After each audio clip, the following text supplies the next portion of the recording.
NEET रे सफलता पाइबा पई हेले एई कठिन परिश्रमर दुईटी जाक पर्याय नितांत आवश्यक। प्रथम पर्याय को मु कहे स्किल बिल्डिंग वर्क आ द्वितीय पर्याय को मु कहे एग्जीक्यूशन वर्क। एई प्रिंसिपल को इंग्लिश रे हमें कहि परिबा dual phase effort principle DPEP।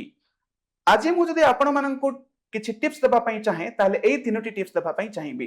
प्रथमटी हला आपण DPEP को भलो रूपे बुझंतु, डुअल फेज एफर्ट प्रिंसिपल को भलो रूपे बुझंतु। द्वितीयटी हला आपण क्युमुलेटिव रिविजन करंतु आ तृतीयटी हला सिस्टमैटिक ढंग रे क्वेश्चन सॉल्व करबा सिखंतु।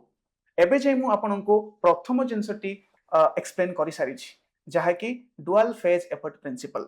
डुअल फेज एफर्ट प्रिंसिपल को समराइज करी चलंतु जिबा आमे अन्य दुईटा प्रिंसिपल सिखिबा पई।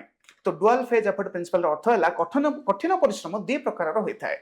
प्रथमटी हला skill building work, capability building work आ द्वितीयटी हला परफॉर्मेंस वर्क, एग्जीक्यूशन वर्क। प्रथमटी हला डेवलपिंग कैपेबिलिटी आ द्वितीयटी हला डिप्लॉयिंग द कैपेबिलिटी।